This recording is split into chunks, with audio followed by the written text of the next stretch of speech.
कहानी गर्म रेगिस्तान से शुरू होती है। हान राजवंश के सेनापति वांग अपनी सेना की अगुवाई कर रहा है। उन्हें खबर मिली है कि पास ही कहीं डाकुओं ने डेरा डाला हुआ है जो मवेशियों के जानवर चुरा रहे हैं। रात की आड़ में वांग ने उन पर हमला कर दिया और डाकुओं को मुंह की खानी पड़ी। उनके खेमे से एक लड़की को भी छुड़वाया गया है जिसे सेनापति वांग अपने साथ महल ले आया। उसका नाम जियाओ है। महल में सेनापति वांग की राह देख रही उसकी पत्नी को वो जाओ के बारे में बताता है। ये लड़की हमें डाकुओं के कब्जे में मिली थी। इसके माँ बाप मर चुके हैं। बेचारी अनाथ इस रेगिस्तान में कहाँ भटकेगी। यही सोचकर इसे भी महल ले आया। जाओ परी को कौतूहल भरी नजरों से देखती है। उस घटना के बाद कई मौसम बदले, सर्दियां भी खत्म हो चुकी है और कुछ महीनों से राज्य में अराजकता फैली हुई है। सैनिकों सहित सेनापति वांग भी रात की पहरेदारी में जुटा है। तभी दरवाजे पर दस्तक हुई। खोला गया तो एक आदमी वहां पर बेहोश पाया गया। वांग ने उसे अंदर लाने का आदेश दिया। जब परी ने उसे देखा तो वो चौंक उठी, क्योंकि वो और कोई नहीं पूर्व सेनापति ग्योंग है। इसके साथ कहानी अतीत में चली गई। सेनापति ग्योंग इतना कुशल योद्धा था कि उसका नाम सुनते ही दुश्मनों के हाथ पांव कांप जाते। उस दिन भी उसने अकेले ही दुश्मनों को मात दे दी, मगर वहीं युद्ध भूमि पर उसने अपना पद का त्याग कर दिया और वहां से अकेला ही कहीं चला गया। बस वांग को उसका कारण पता है। उस दिन के बाद आज उसने राज्य में दोबारा कदम रखा है। वांग और परी उसका पूरा ख्याल रखते हैं। रात में वांग ने परी से पूछा, क्या तुमने उसे बुलाया है? परी ने ना में जवाब दिया। दरअसल ग्योंग और वांग दोनों ही परी को पसंद करते थे, मगर परी ने वांग को चुना। ग्योंग का दिल टूट गया और वो उन दोनों से और इस राज्य से दूर चला गया। वांग को उससे कोई शिकायत नहीं, क्योंकि उसने हमेशा से ही उसे एक बड़े भाई की तरह माना है। शहर में बढ़ रही वारदातों की वजह से भी उसे ग्योंग जैसे योद्धा की जरूरत है, क्योंकि वांग पिछले कुछ महीनों से इन हादसों को रोकने में असफल रहा है। लोग मारे जा रहे हैं जिसमें उनका पूरा शरीर तो साबुत रहता, बस दिल गायब होता है। उस दिन वांग को एक बड़ा अजीब सपना आया। उसने खुद को जियाओ के साथ रात गुजारते हुए देखा। ये कैसा सपना था?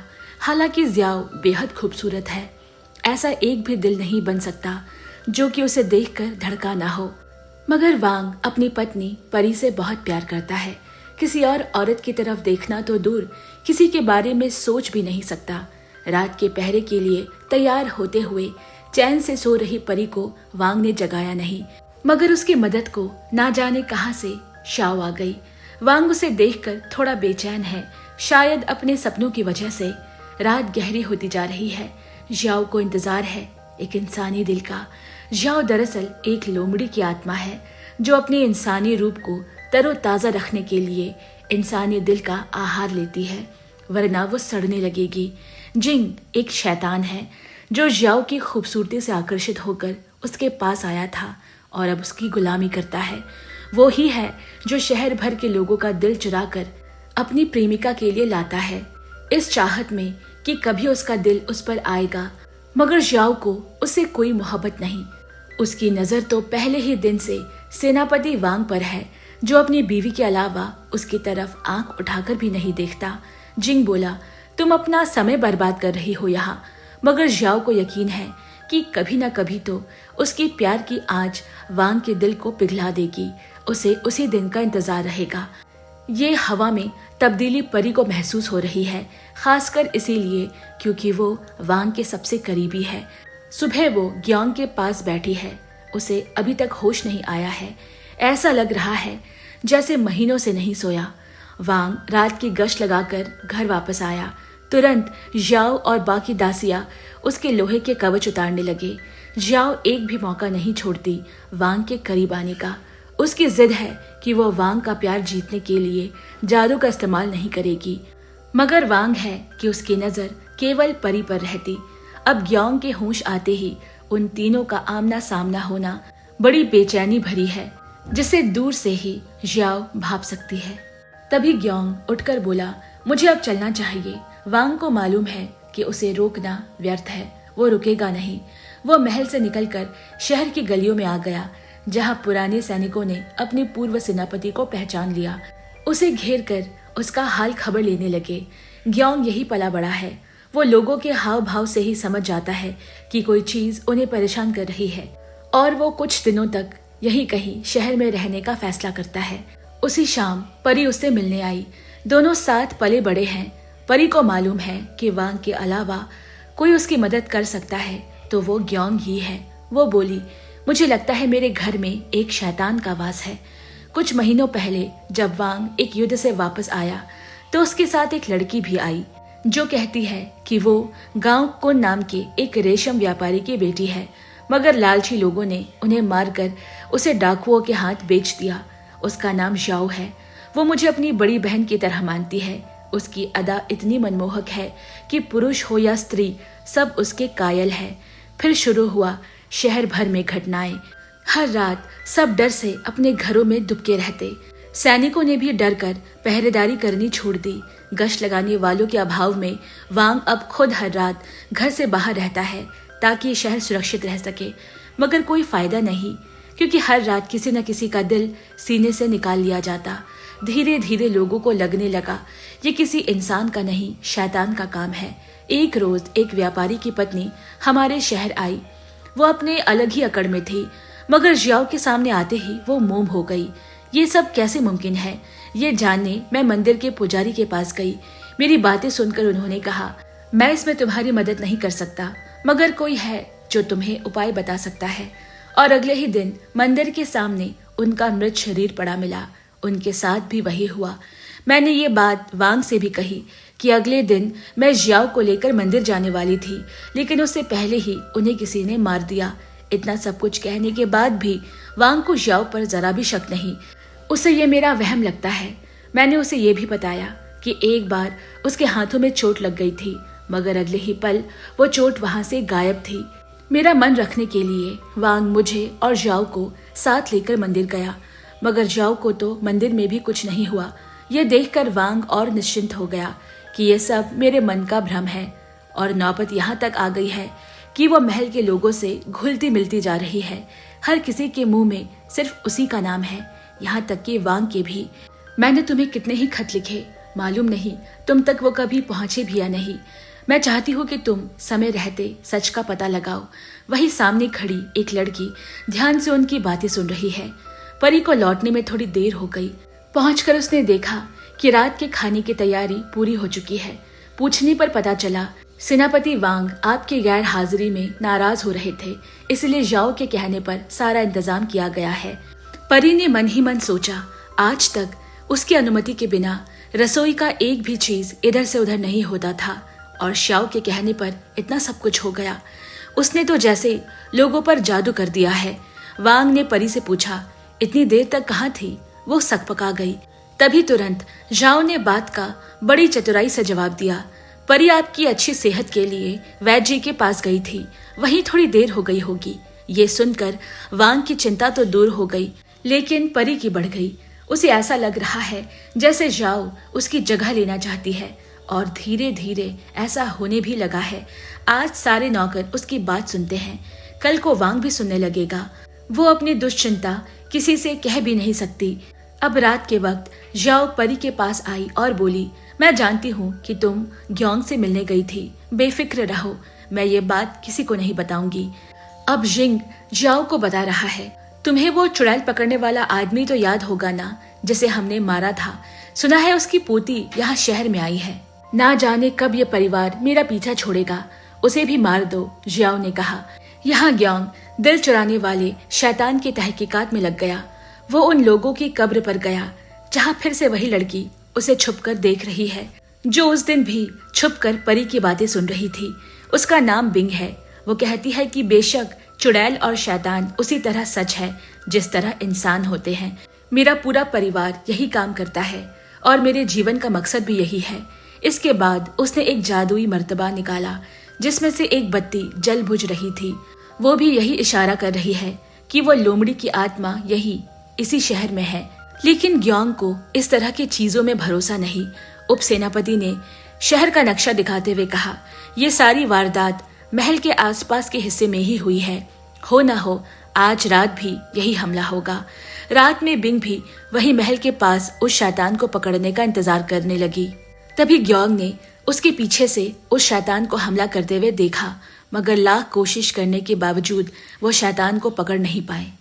बिंग को चोट आई है। घाव में मरहम लगाते वक्त बिंग ने ग्योंग को एक बंद तलवार दिखाई, जिसे वो आज तक उसके मयान से निकाल नहीं पाई है। उसने अपने दादा से सुना था कि ये तलवार बहुत ही ताकतवर है। ग्योंग भी उस तलवार को निकाल नहीं पाया। यहाँ जिंग ने जियाओ को कल रात की सारी खबर सुना दी। जियाओ को भी समझ आ रहा है कि ग्योंग ये सब किसके कहने पर कर रहा है। उसे परी की लगाम कसनी होगी। अब तक ग्योंग ने भी पता लगा लिया है कि जियाओ खुद को जिस परिवार की बेटी बता रही है वो दरअसल एक झूठ है।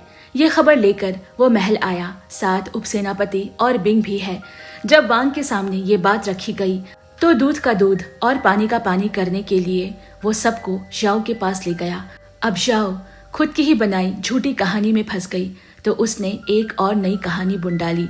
उसने कहा, दरअसल मैं उस रेशम व्यापारी की बेटी नहीं बल्कि नौकरानी थी।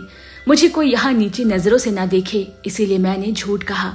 वो एक भी मौका वांग के दिल में खुद के लिए हमदर्दी पैदा करने से नहीं छोड़ती।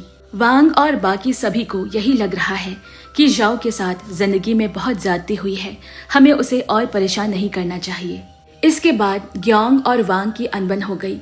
वो बोला, तुम अपनी बीवी के होते हुए एक पराई औरत का साथ क्यों दे रहे हो? जवाब में वांग ने कहा, परी ने मुझे चुना है, फिर भी तुम हमारा पीछा क्यों नहीं छोड़ते? सालों से मन में दबी बातें बाहर आने लगी है। वांग को लग रहा है कि ग्योंग ये साबित करना चाहता है कि परी का पति वांग की बजाय ग्योंग को होना चाहिए था।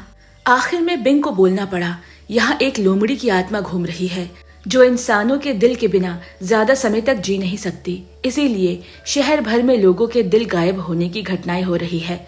वांग मान गया। कुछ समय तक जियाओ पर पहरा बिठाकर भी देख लेते हैं। सब कुछ एक चुटकी में खत्म करने की ताकत रखने वाली वो चालाक लोमड़ी चुप है, क्योंकि वो वांग के करीब आना चाहती है। दिन भर से ये सब चलते चलते रात हो गई। परी भी अब खुद को दोषी मानने लगी है कि ऐसा करके वो खुद को ही वांग से दूर कर रही है। बात को खत्म करने जब उसने जियाओ से माफी मांगी, जियाओ ने भी कबूल किया कि वो वांग से बहुत प्यार करती है और उसे वांग की दूसरी औरत के रूप में स्वीकार कर ले। ये सुनकर परी रो पड़ी। जिस बात का उसे डर था, आज वो परिस्थिति उसके सामने है। तब वांग ने साफ लफ्जों में कह दिया कि मेरी पत्नी सिर्फ एक है, दूसरी और किसी औरत से वास्ता नहीं हो सकता। लेकिन उसकी आंखों से ये पता चल रहा है कि वो खुद को रोक रहा है, झुठला रहा है कि उसे हर रात जियाओ के सपने आते हैं। वो रात भी गुजर गई, मगर पहरे के बावजूद सबूत इकट्ठा नहीं कर पाए और अगले दिन एक और लाश पाई गई। अब ये साबित हो गया कि ये काम जियाओ का नहीं है, वो शैतान कोई और है। अगली रात फिर गश्त लगाने बाकी सैनिक सहित वांग और ग्योंग भी निकले, लेकिन एक साजिश की बू आ रही है। अचानक ग्योंग ने सबके सामने उप सेनापति को मारकर वहां से भाग निकला, जिससे पूरी सेना उसके खिलाफ हो गई और वो एक भगोड़ा बन गया।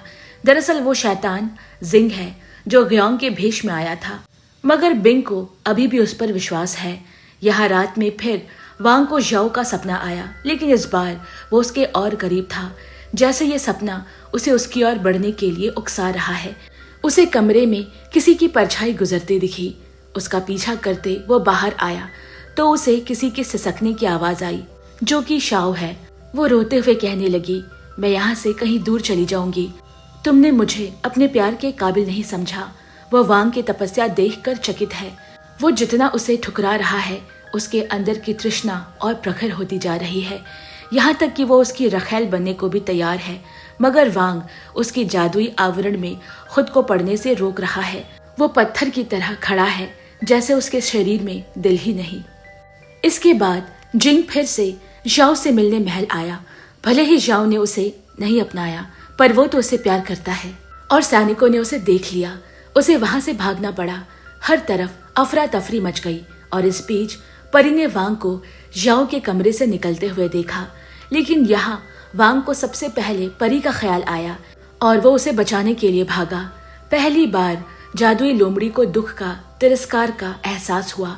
सैनिकों से बचकर जिंग जियाओ के पास उसे समझाने आया। यहाँ कुछ समय के लिए छुपना तो ठीक था, मगर एक इंसान से प्यार करना ये कैसा पागलपन है। जियाओ ने उसे धुतकारते हुए वहां से चले जाने को कहा।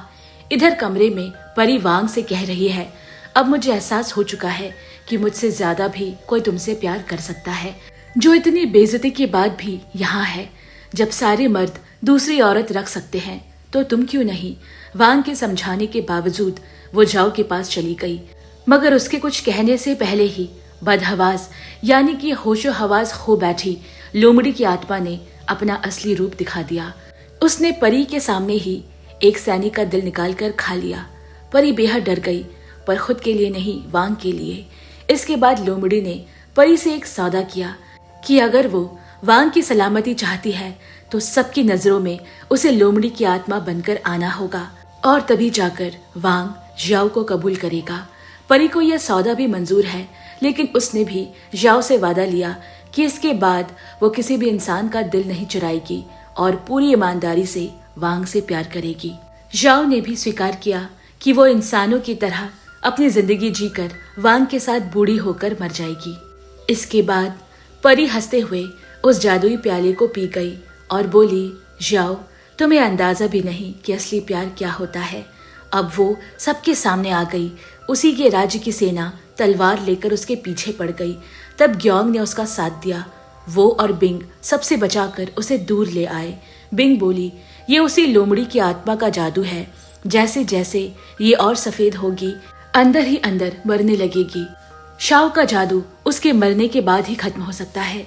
तब तक वांग सहित बाकी सैनिक भी वहां पहुंच गए। सैनिक उसे मारना चाहते हैं, गुआंग और बिंग उसे बचाना, लेकिन इस बीच किसी को परवाह नहीं कि वांग क्या चाहता है, सिर्फ शाओ को छोड़कर। वो बोला, एक सेनापति के रूप में मुझे इसे मारना चाहिए, लेकिन एक पति और प्रेमी होने के नाते मैं विवश हूँ। जिस पर परी बोली, मैंने लोगों की जान ली है, मेरा मरना ही उचित है। तुम लाख बुरी सही, पर मैंने तुमसे बहुत प्यार किया है परी। ये अजीब सा दृश्य देखकर झाओ चकित भी है। उसे रोष भी हो रहा है कि चाहे इंसानी रूप में हो या दानव, इनका प्यार मरता क्यों नहीं है? किस किस्म का प्यार है ये? इतने में वांग को लंबी उम्र की दुआ देकर परी ने उसके हाथों से खंजर अपने आर पार कर दिया। वांग को अपने खोए प्यार को रोता देख अब झाओ के सब्र का बांध टूट गया। उसे समझ आ गया कि कुछ भी कर ले, लेकिन इन्हें अलग नहीं किया जा सकता। इतने में ग्योंग ने उस पर हमला किया, पर वो तो मरी ही नहीं। इससे सबको मालूम चल गया कि वो ही असली लोमड़ी की आत्मा है। तभी बिंग ने अपना खून ग्योंग की तलवार पर लगा दिया, क्योंकि उस लोक की आत्माएं बिंग के वंश के खून से ही मारी जा सकती है। झाओ ने एक फूंक में सबको ढेर कर दिया। इसके बाद वांग ने अपना खंजर बेमतलब झाओ की सीने पर उतार दिया, क्योंकि उसे पता है कि वो मरेगी नहीं। उस खंजर से झाओ के शरीर को तो नहीं, पर दिल को चोट लगी और वह कराह उठी। वांग बोला, मेरी जान ले लो, मगर मेरी परी को लौटा दो। झाओ बोली, तुम खुद मरकर उसके पास क्यों नहीं चले जाते? ऐसा कहते ही वांग ने वो खंजर खुद के सीने में उतार दिया और मारा गया। तब झाओ के मुंह से आह निकली और एक मोती बाहर आया। उसी वक्त जिंग ने कहीं से आकर उस मोती को निगल लिया और बोला, तुम अपनी हजारों साल की जिंदगी इस आदमी के लिए कुर्बान कर रही हो? क्यों नहीं समझती कि हमें इंसानों से प्यार नहीं हो सकता? इधर लड़ाई में वो बिंग की उसी तलवार से मारा गया जो बिंग के खून लगने के बाद मयान से बाहर निकल आई थी। लेकिन उस तलवार से झाओ को मारने की बजाय ग्योंग उससे उस मोती को वापस कर वांग और परी को जिंदा करने को कहता है। इस दुनिया में पहले से ही इतनी नफरत फैली है। माफी और प्यार के बीज किसी को तो बोना होगा। झाओ ने अपने हजारों साल की जिंदगी के बदले वांग को चुना, उसे जिंदा कर उसका प्यार लौटा दिया और खुद उसे देखते हुए हवा में विलीन हो गई। उसके जादू से मरे सभी सैनिक जिंदा हो गए, साथ ग्योंग भी। इसके बाद ग्योंग भी बिंग के साथ एक नए सफर पर निकल पड़ा और कहानी यहीं पर खत्म होती है। प्यार तो सभी करते हैं, मगर स्वार्थहीन प्यार किसी किसी को ही नसीब होता है। वांग और परी के प्यार ने झाओ जैसी बेरहम दुष्ट आत्मा को भी प्यार के सही मायने सिखा दिए। वो आज भी लोमड़ी के भेष में उन्हें दूर से देखा करती है। इसी के साथ ये फिल्म की कहानी यहीं पर खत्म होती है। दोस्तों, आपको ये कहानी कैसी लगी हमें कमेंट में जरूर लिखें। पसंद आई हो तो लाइक करें और चैनल को सब्सक्राइब करना बिल्कुल ना भूलें। जल्द मिलते हैं, तब तक के लिए bye bye and take care.